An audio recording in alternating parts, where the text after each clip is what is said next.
action. Let's go. Let's go. That's a wrap.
This is Mr. Stan Laurel. Now move this over here.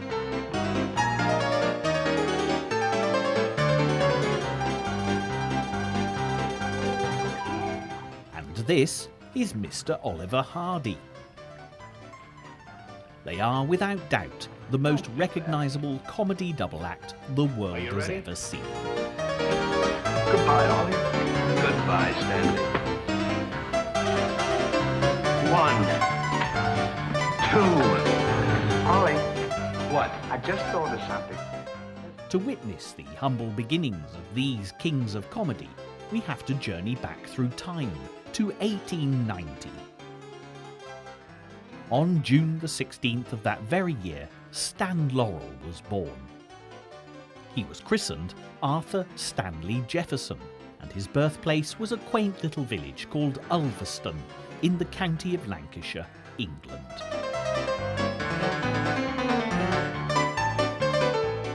If you visit there today, you'll find the world-famous Laurel and Hardy Museum, packed to overflowing with a veritable cornucopia of memorabilia, photographs and movie posters, all dedicated to these two gentle comic geniuses.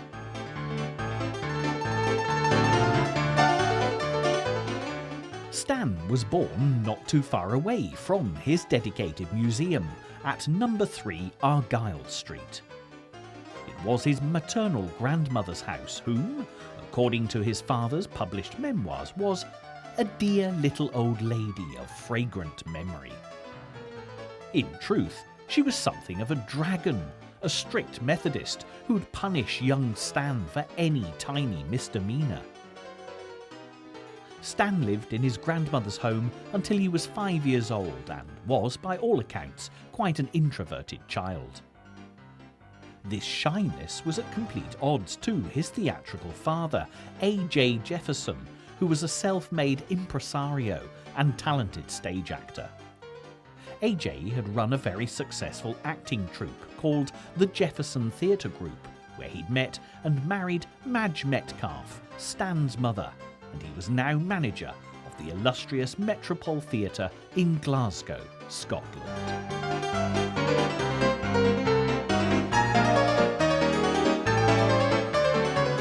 Because Stan was never particularly interested in studying at school, in fact many years later, in correspondence with friends, he stated that he was the worst scholar to attend school. His father encouraged him to spend time helping out at the theatre. Stan's love of the stage grew from here as he witnessed the first of many of his father's self-penned comedy revue shows.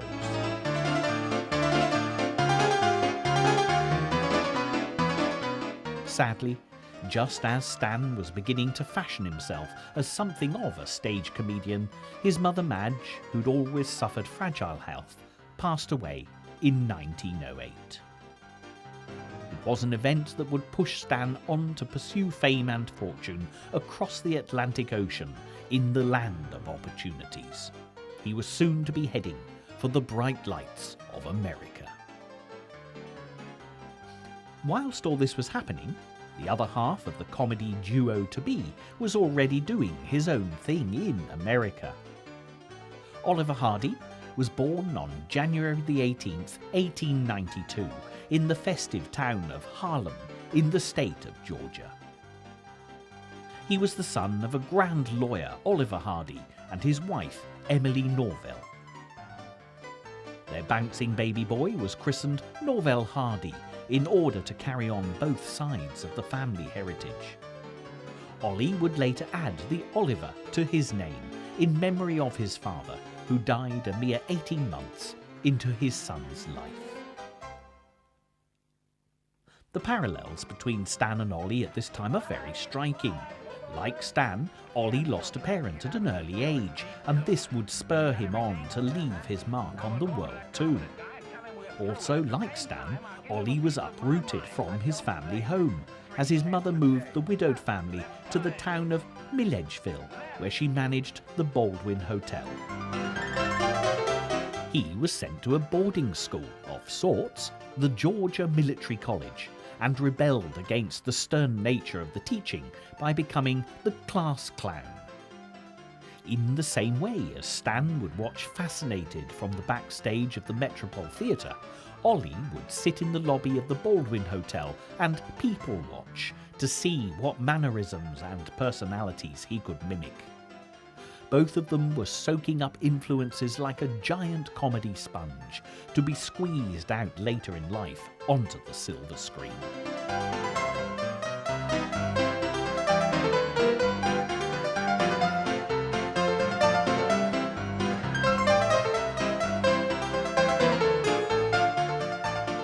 In 1910, Stan joined the Fred Karno Comedians on a tour of America. Fred Karno was the archetypal self-made showman, building an empire around him by channeling other people's talents into his spectacular shows. He also typified the perfect example of the thin line between comedy and tragedy, as all great comedy has a foothold in real tragedy. Whereas on stage, he brought delight to thousands with his pantomimes and popular farces. Off stage, he was a wife-beater and a serial adulterer. Karno's biggest discovery was a young man called Charlie Chaplin. It was this comic genius that Stan was to understudy and learn from during this initial tour of America. The Fred Karno troupe set sail from Southampton docks and toured the USA with a show called A Night in an English Music Hall. It was a huge success, but even though he was earning plaudits for his comedy turns, Stan decided to return to England alone. His main motivation seemed to be twofold. Firstly, he felt he deserved a chance at being the top billing, and secondly, he felt he deserved more money. Ollie was still happily settled in America, and in the year Stan was touring his mother country, Ollie set up and ran a movie theatre in the heart of Milledgeville. At 18 years of age, he was the youngest manager of a cinema in the whole of the United States. It was watching these flickering comedy two-reelers that sowed the seeds of stardom in Ollie's head. And so it was in 1913 that Ollie set off for the bright sunshine of Florida to try to break into the movie business. He took with him his Jewish wife, whom he'd met and married in a whirlwind romance. Her name was Madeline Soloshin, and she was an accomplished piano player, allowing Ollie to indulge in his favourite pastime of singing. Shine on, harvest moon, up in the sky. I ain't had no loving since January, April, June or July. Snow time, tain't no time to stay outdoors and spoon. Shine on, harvest moon, for me and my gal.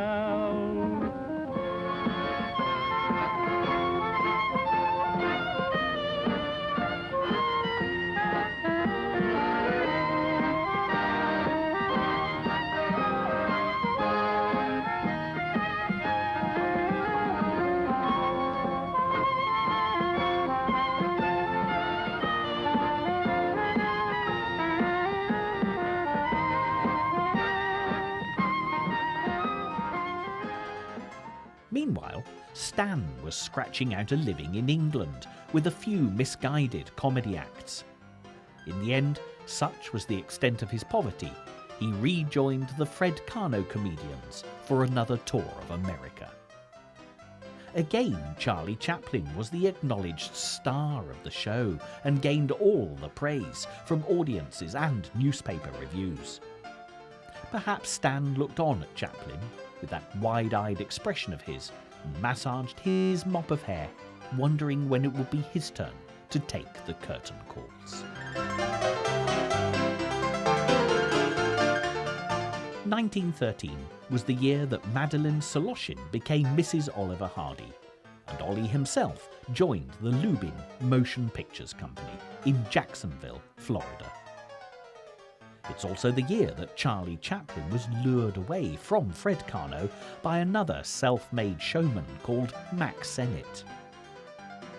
Chaplin immediately took up his offer and joined the Keystone Studios that were the acknowledged capital of comedy filmmaking at this time. It's here that his stage act evolved into the Little Tramp persona, which the whole world knows and loves.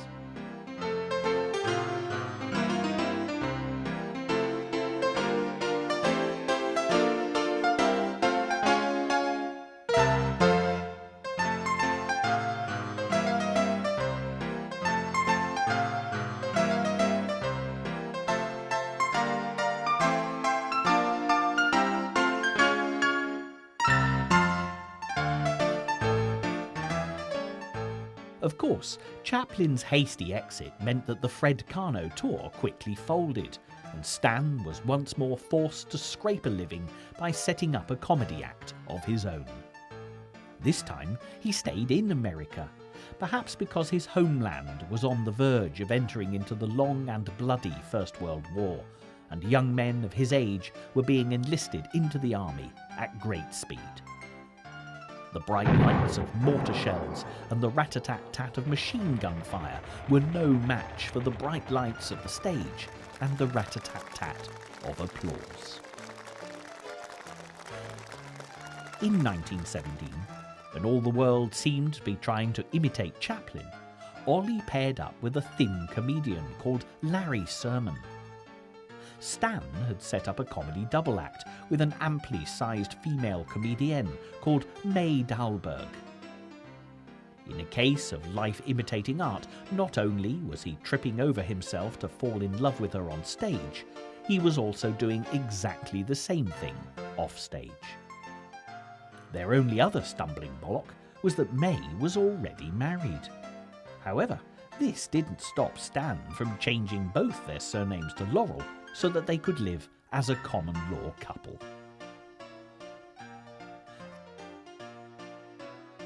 As we go through Stan's life, we'll see a pattern emerge as to his marriages repeating itself wife to wife in much the same way as he'd repeat his comedy situations by putting new slants on them. Stan's tentative steps into the movie business were less successful than his future partners. During his on and off stint in early comedy films, Stan could never find a character. He was always different. Whereas Ollie's character grew out of a long line of similar roles, in the style of that other legendary fat man, Roscoe Arbuckle, Stan's direction to the clown we all know and love was a lot more haphazard. His first foray into films was called Nuts in May, where he played a schizophrenic who thinks he's Napoleon. But Stan was not only hampered by his inability to settle on a stock character, preferring to reinvent himself for every role, but also by his common law wife. May Laurel insisted, usually by contractual obligation, that she appeared as the love interest in every early film that Stan made. She was not an archetypal femme fatale, and this made it very difficult for Stan to progress any further in the movie business. It was only after her departure that Stan would start being noticed.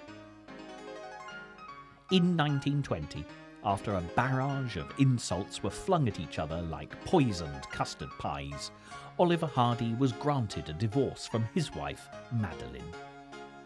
He'd fallen in love with a fellow employee, a young girl called Myrtle Reeves. They were married the following year, on the 24th of November, Thanksgiving Day. A few years later, Stan followed suit. He said goodbye to his common-law wife, May Laurel, and in 1926 he married Lois Nielsen. Like all good comedies, his first unofficial wife would return later to lay down some more marital banana skins for Stan to slip on. But for now, she vanished into the night with her memories and a hefty bankroll. By this time, Stan and Ollie had been headhunted by the Hal Roach Studios and were working there as separate entities. Stan was primarily a writer and director, whilst Ollie was a supporting player. Yet it wasn't Hal Roach who teamed them up initially. This fell to a man named Leo McCarey, a two-time Oscar-winning director who started his career at the Hal Roach Studios. In doing so, he created a comedy double act that would continue to delight and entertain audiences to this day. By the time they started appearing in partnership, Stan Laurel was 37 and Oliver Hardy was 35. It was perhaps the lateness of this success that kept their feet on the ground and their egos in check. Leo McCarey proved to be a great influence on the Laurel and Hardy combination, for it was he who managed to slow down their comedy. Early comedies all took their cues from the ever-popular Max Sennett films, where everything was played at a hectic pace. Jerky, speeded-up chase sequences, over-the-top gestures, and exaggerated comic costumes were the order of the day.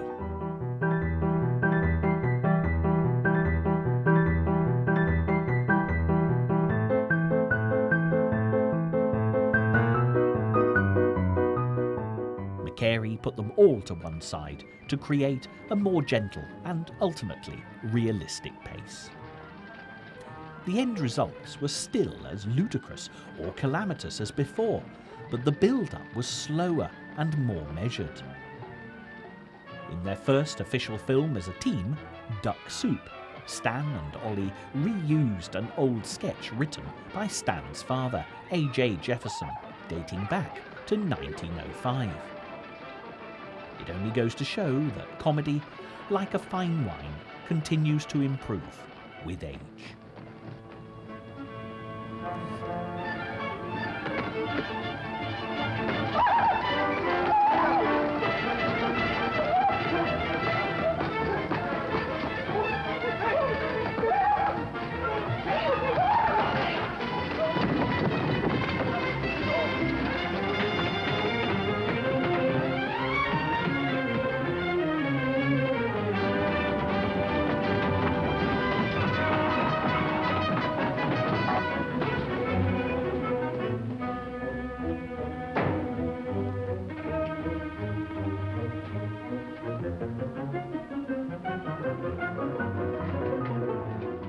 Stan Laurel and Oliver Hardy became a true comic partnership in 1927 and were an instant hit with the movie-going public.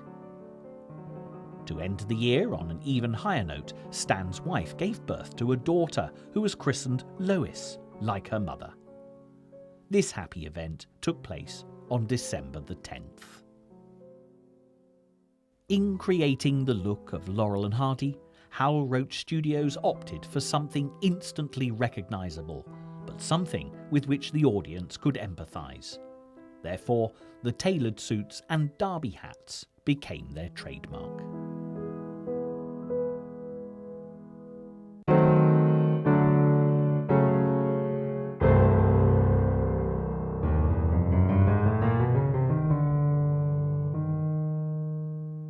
At the beginning of the century, and for a long while afterwards, it was common for market traders and street vendors to wear this kind of upmarket clothing in order to try and appear respectable. the music halls of the United Kingdom and the vaudeville theatres of the United States spotted this habit and used it in their repertoire. It wasn't Chaplin, as many wrongly assume, who started the trend by appearing in this garb on the film. He was simply following on in a rich tradition that had stemmed from a theatrical background, in much the same way as Stan Laurel did.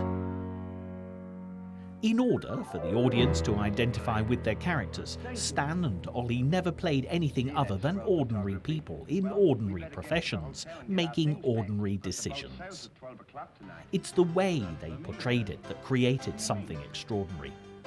At a time of Great Depression in the economic climate, to play the underdog was to have the majority of the audience automatically on your side. This was something both Chaplin and Stan Laurel understood, being as both of them came from a rigidly reworked feudal system in England that branded them as working class. The advent of sound in motion pictures caused a huge shift in popularity for many stars of the day. Chaplin himself, the Grand Master, never truly adjusted, and his star began to fade and diminish as he steadfastly refused to embrace the new medium. Luckily, Stan and Ollie's voices matched their physical appearance to perfection. The prisoners have been found guilty. Their attitude towards each other translated into some classic dialogue that rivaled any of their physical antics. There's a nice pickle we're in. At the height of their popularity, Stan and Ollie were churning out film after film, a new release nearly every other month. But at what cost? The high point in their professional lives coincided with many complications and a great deal of unhappiness in both of their home lives. In 1930, Lois Laurel gave birth prematurely to a son, Stanley Robert Jefferson, who only lived for a mere 9 days. Stan found solace in the arms of a long-term mistress called Alice Ardell. Ollie, on the other hand, had to deal with Myrtle Hardy's long and painful fight with the bottle. Her alcoholic addiction got so bad that in 1931 she was admitted to the Rosemead Lodge Sanatorium under the pretense of a nervous breakdown. Ollie found solace playing golf and gambling, but he also, like Stan, ended up in the arms of his own long-term mistress, Viola Morse. It's a popular notion that behind the painted face of the clown there lie tears of sadness. This does seem to be the case with most comedians. Their ability to make thousands of people happy never works when trying to make their own lives contented. I'm sorry if I hurt your feelings, Ollie. I didn't mean to be so dispolite. In 1932, Stan and Ollie's first and only Oscar together was claimed when they won the Best Short Subject section of the Academy Awards with The Music Box.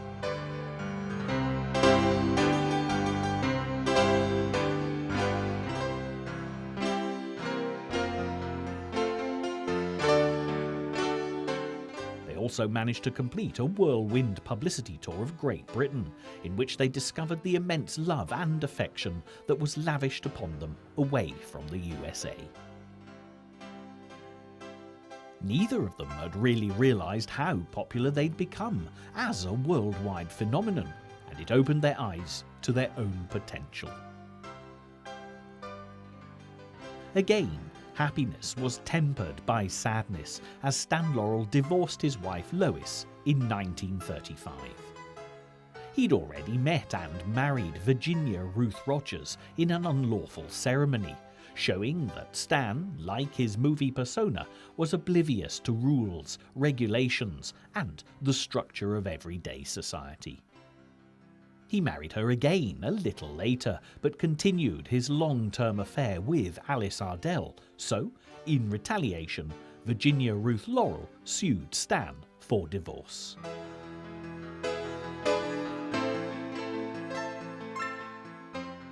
Then, whilst he was being sued for divorce, May Laurel, back from the wilderness and obviously running out of money, reappeared to sue Stan for property rights.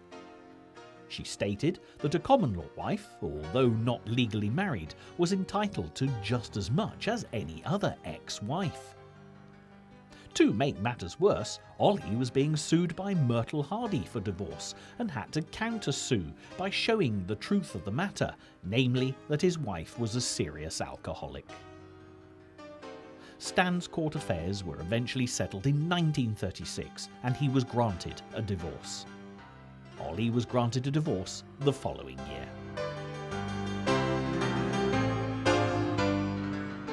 But it wasn't to end there. A single Stan was not a happy Stan, and he immediately fell for the dubious charms of a notorious Hollywood gold digger called Vera Ivanov-Shuvalova, better known as Ilyana, who claimed to be a Russian countess, but could never actually prove whether she was. In haste, Stan tried to marry his Russian bride before he was legally divorced from Virginia Ruth, and in an example of his love life repeating itself, had to remarry Miss Shuvalova after the divorce had been granted. He then decided to marry her once more in a traditional Russian ceremony, in case his new bride hadn't understood what was going on in the first two times. It's hardly surprising that after the bells stopped ringing for this marriage, Stan and Ilyana stepped into the marital ring for one short round of fighting and arguing before divorcing in 1939.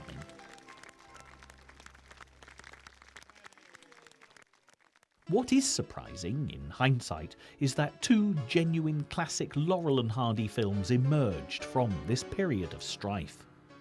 Sons of the Desert came first, showing the pair both married to dominant, overpowering mother figures rather than loving, caring wives. This was released just around the time that both of the boys' marriages were floundering. Way Out West was the second, with our heroes appearing wifeless and living a life on the open road. And it could well have been something they both would have wished for in this time of extreme marital disharmony.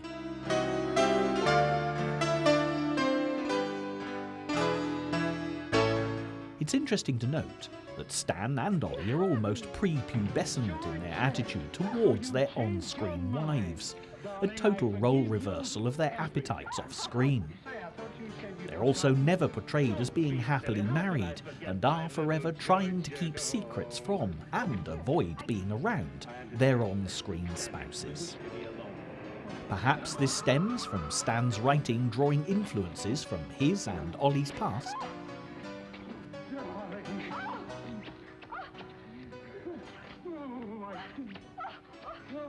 Stan had known nothing but domineering female figures from an early age, being punished by his strict grandmother for any innocent trouble he got into.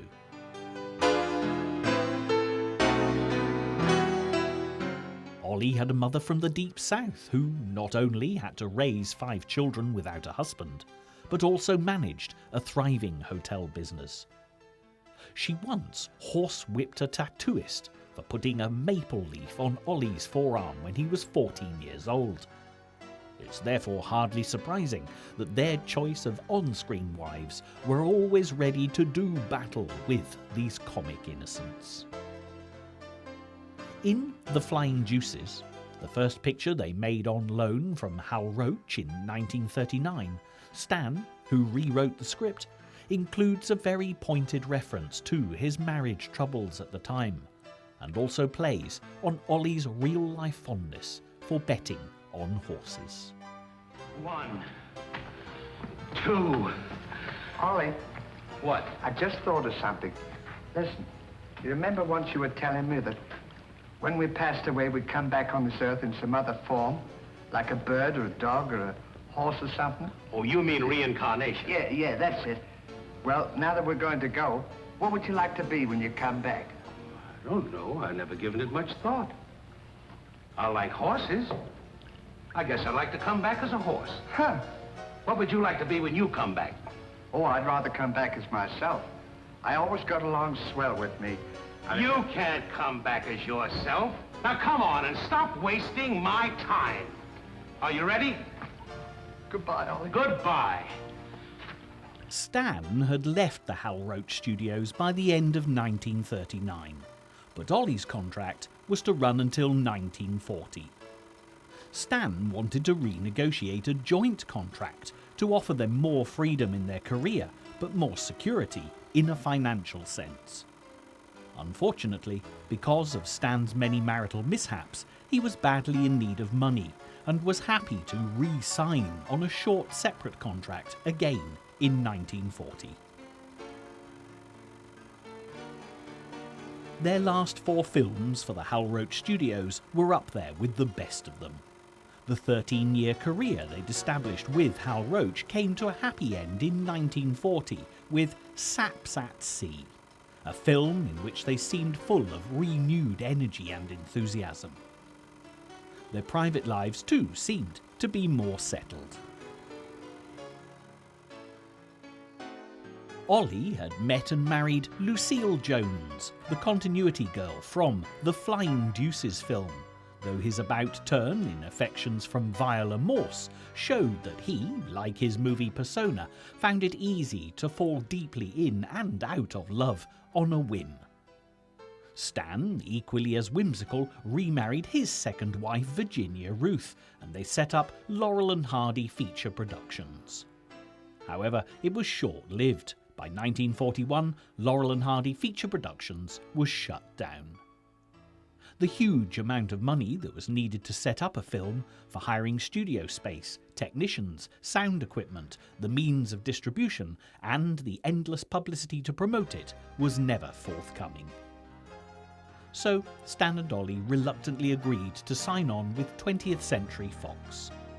Ollie was more eager than Stan to do this, as he was being chased by the IRS for back taxes, as well as being sued twice for non-payment of alimony by his alcoholic ex-wife, Myrtle.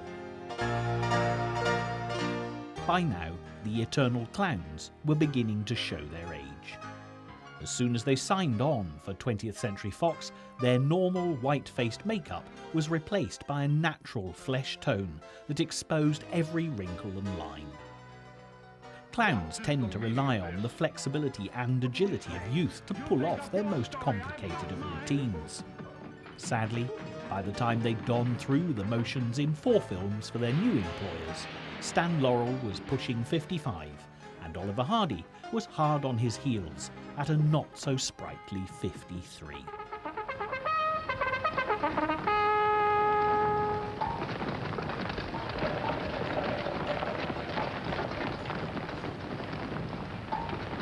Strict attention, all of you! The men who were to be shot this morning have escaped. Be sure all gates are closed and make a thorough search of the entire barracks. Whoever brings them back will be given a reward of 6 weeks' furlough. Go.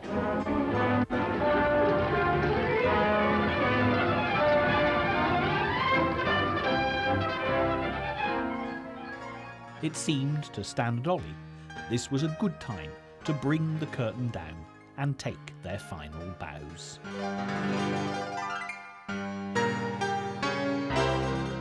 They'd never been happy making the longer films, as both felt it stretched their comedy and their characters too thinly, resulting in a watered-down version of Laurel and Hardy.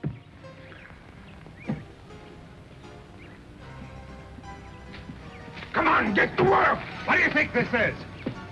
Within a year of taking enforced retirement, Stan had divorced Virginia Ruth Laurel again and married Ida Kiteva.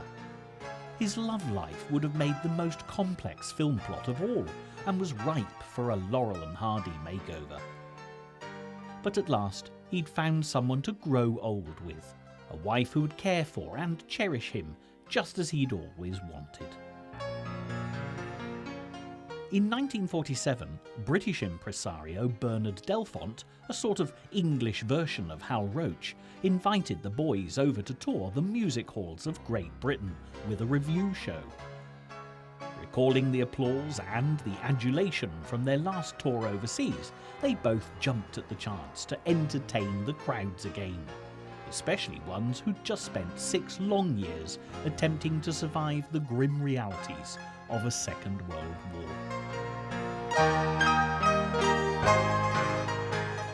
It also meant that Stan could pay his respects to the father that had encouraged his son to tread the boards of his theatre all those years ago.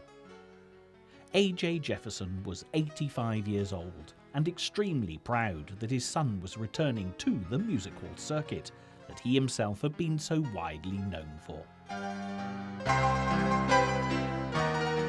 Stan and Ollie received a standing ovation at a Royal Command performance, which was a show performed in London before the royal family, and then took the show to France, Belgium and Scandinavia, and it was equally as well received as in Stan Laurel's native land.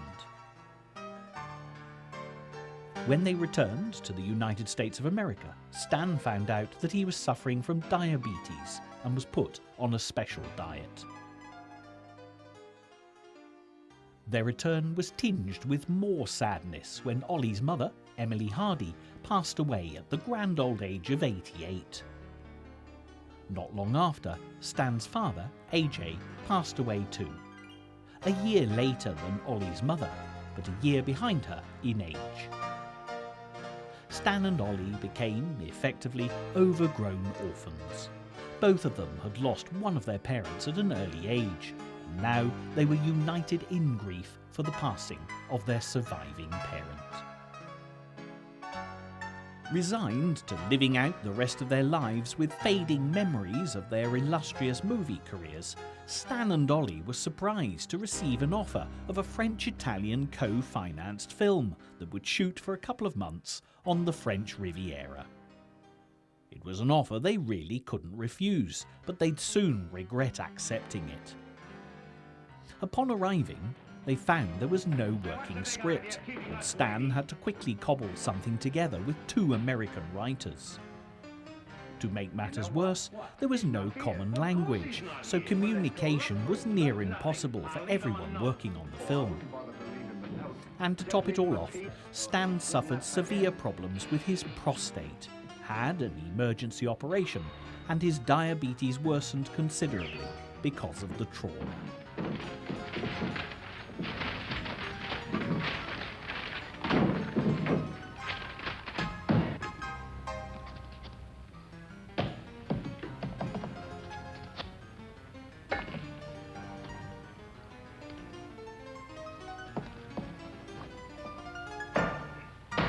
Now he can smoke it. Maybe he doesn't smoke a pipe. Well, whatever, he smokes it. Well, you got to be careful about those things.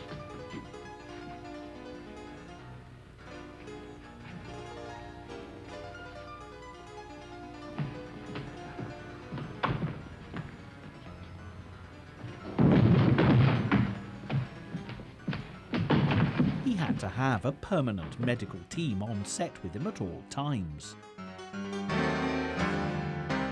Ollie's weight had ballooned to a massive 20 stone, whereas Stan's had shrunk to a skeletal 8 stone. Their physical form had always been a source of great amusement, but here it was somewhat grotesque and worrying to witness. The resulting film took 12 months to make and was titled Atoll K, and was a very pale imitation of their former glories.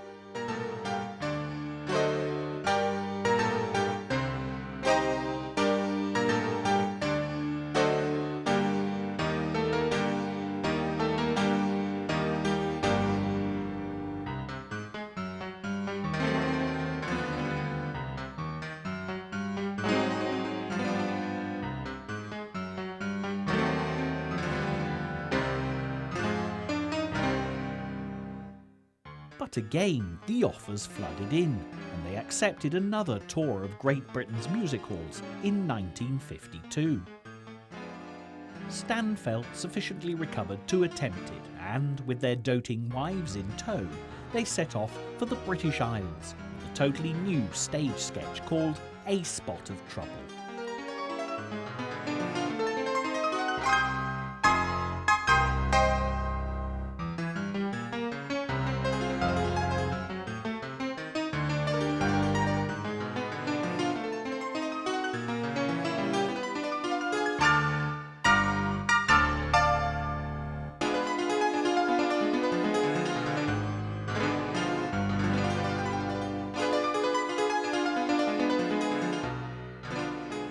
Just like their earlier tours, this one played to packed houses with standing ovations and ever-loving crowds of fans flocking to see their comic idols. It was such a success that a second tour took place in 1953, in which they began their dates in Ireland, as Ollie's working visa only permitted him to enter Great Britain via the Emerald Isle. They docked in a tiny fishing village and thousands of people flocked to see them embark. Then all of the church bells started ringing out their theme tune, the Cuckoo Song.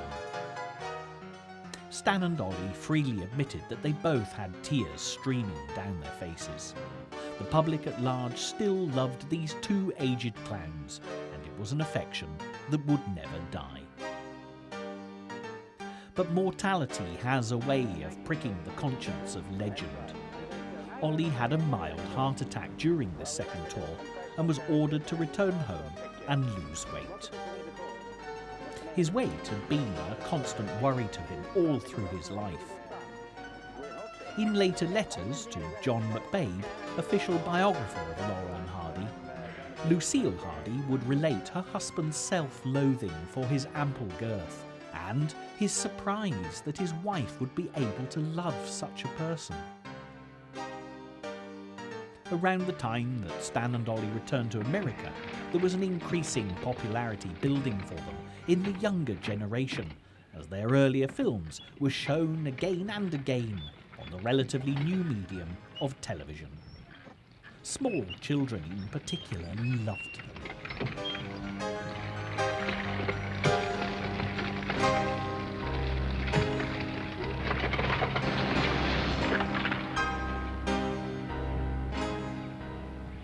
Hal Roach, the original employer of these two comedians, had seen firsthand the impact of his creations on the general public.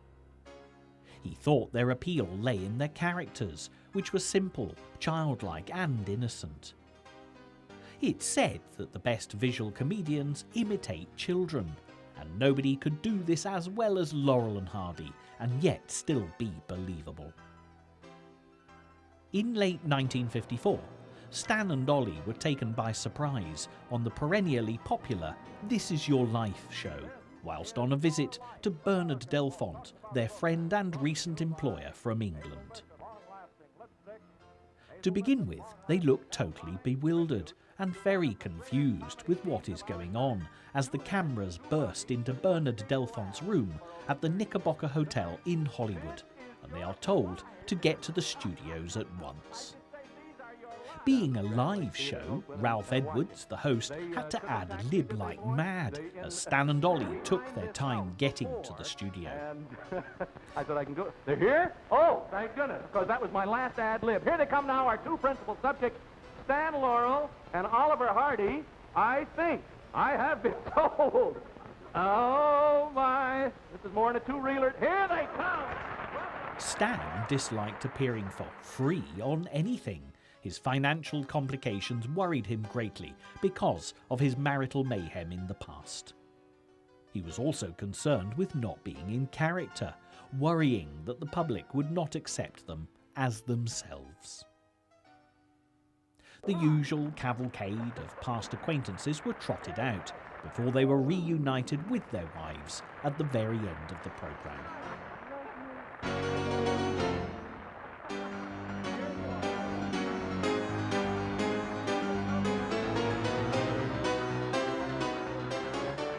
Hal Roach Jr., who had by now taken over the running of Hal Roach Studios from his father, was present and had noticed how popular the boys were becoming again. He offered them a contract to make 4 60-minute colour films for NBC to be shown during 1957 and 58.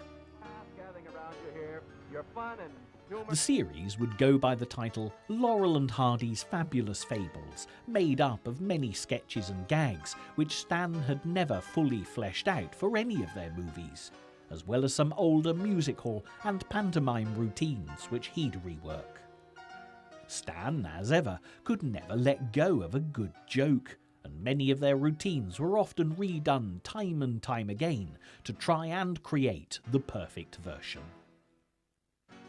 The whole series would have been a collection of fairy tales, and sadly, a fairy tale is all that it became. Before shooting began, Stan had a mild stroke, which put a final, the end, on their careers. He was told to take things at a slower pace. Oliver Hardy had always, because of his burgeoning size, taken life at a slower pace. However, with concerns over his heart, he decided to proceed with a crash diet that saw his weight shrink from over 20 stone to just over 10 stone. The effect this had on his appearance was shocking to anyone that knew him, but his body suffered the biggest shock and obviously couldn't deal with the sudden change of metabolism. In 1956, the very same year of his drastic diet, he suffered a stroke. A second, more serious one occurred not long afterwards, and he was effectively sent home from the hospital to die. In the last few months of his life, he couldn't speak or hardly move, and Stan spent every lucid moment by his bedside. You can imagine Stan in that tortured way of his, trying to explain something complicated, whilst Ollie just lay there looking exasperated and drumming his fingers on the mattress. Ollie twiddled his tie for the very last time on the 7th of August, 1957. Oliver Hardy was cremated and his ashes interned in the Garden of Hope, the Masonic section of North Hollywood's Valhalla Memorial Park. Stan Laurel expressed terrible shock at Ollie's death, saying that he'd been like a brother to him. The pair had never argued, and Stan's only wish was that his larger-than-life friend had realised how much people truly loved him. Stan and Ida Laurel moved to the Oceana Apartment Hotel in Santa Monica and lived in humble seclusion. Stan had always been a modest man, and he was astounded by the amount of fan mail that poured through his door. He attempted to answer each letter personally and would spend all day at his desk in the study, ignoring his health worries. He would take breaks if there was a Laurel and Hardy movie showing on the television, and continually commented on what a funny fellow Ollie was. In 1961, Stan Laurel was awarded an honorary Oscar for creative pioneering in the field of cinema comedy, and it sat in pride of place on his study desk. Knowing Stan, he probably used it as a paperweight for all the fan letters. During his last few years of contentment, he received visits from many famous comedians of the day, all wanting to pay tribute to their unofficial teacher. Put that thing down! Danny Kaye, Peter Sellers, Jerry Lewis and Dick Van Dyke would all regularly worship at the altar of England's Lancastrian son. Dick Van Dyke tells a tale of being desperate to meet his idol and couldn't find out from anyone in show business where he lived. He happened to flick through the telephone directory, and Stan, like any other person, was listed. It amazed Dick Van Dyke that someone he held in such awe could be so down-to-earth and ordinary. In 1965, Stan suffered a heart attack and was confined to his bed. Stan informed the nurse looking after him that he'd rather be skiing. She, surprised, asked him if he skied. He, with characteristic wit, replied that he didn't, but he'd rather ski than die. Well, here's another nice mess you've gotten me into. He passed away a few minutes later, joking to the last. Is that really you? Of course. Like Ollie before him, Stan was cremated, and his ashes were interned at the Court of Liberty, Forest Lawn Cemetery. Both Stan and Ollie's graves are visited regularly by adoring fans, and the few brief words on both their memorial plaques are very poignant indeed. Stan had lived just long enough to see the birth of a worldwide fan organisation for Laurel and Hardy, of which he was made president and helped to set up the amusing guidelines. Sons of the Desert took its name from one of their classic films, and Stan was proud that he and Ollie would be remembered. To this day, Stan and Ollie are as popular as ever. Memorabilia sells for high prices at auctions, and 2 dedicated museums have been set up in their respective birthplaces of Ulverston, England and Harlem, Georgia, and they've even been commemorated on postage stamps. As this programme draws to its conclusion, we'll take a closer look at the 2 museums which are doing such a fine job of preserving the memory of Laurel and Hardy's comic genius. Ulverston is a classic English market town, and visitors will enjoy a sense of nostalgia here, even in the 21st century. As we've already seen earlier in the film, Stan Laurel's birthplace in Argyle Street has a commemorative plaque, but herein lies a very interesting tale. The name of Bill Cubbin is synonymous with the Laurel and Hardy Museum, and it was when this great Laurel and Hardy fan was mayor of Ulverston in the 1970s that Stan's birthplace was officially recognised. Bill then went on to found the museum from his own collection of Laurel and Hardy memorabilia, and it grew at a rapid pace. As you look around the museum, you can see that every bit of available space has been used, and you do need to make sure that you take it all in. When Bill died, the museum was left in the capable hands of his daughter Marion, who, with the help of her sons, is carrying on his precious legacy, which is great news for Laurel and Hardy fans the whole world over.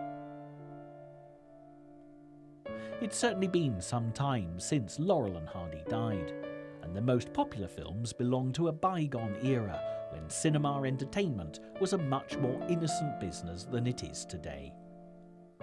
However, there's still a timeless element to their movies, and visitors to the museum are able to watch all their favourites in a miniature movie theatre which Bill Cubbin created especially for the purpose.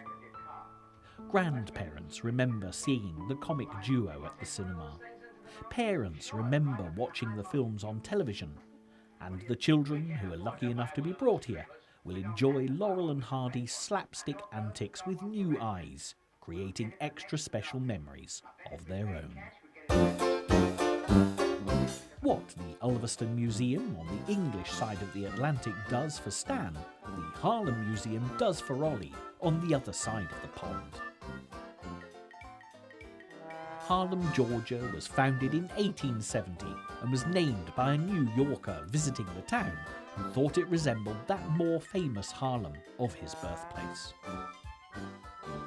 Sadly, you won't locate Oliver Hardy's birthplace because it was demolished in the late 1950s. But don't let that deter you, as the wonderful Laurel and Hardy Museum of Harlem certainly makes up for it.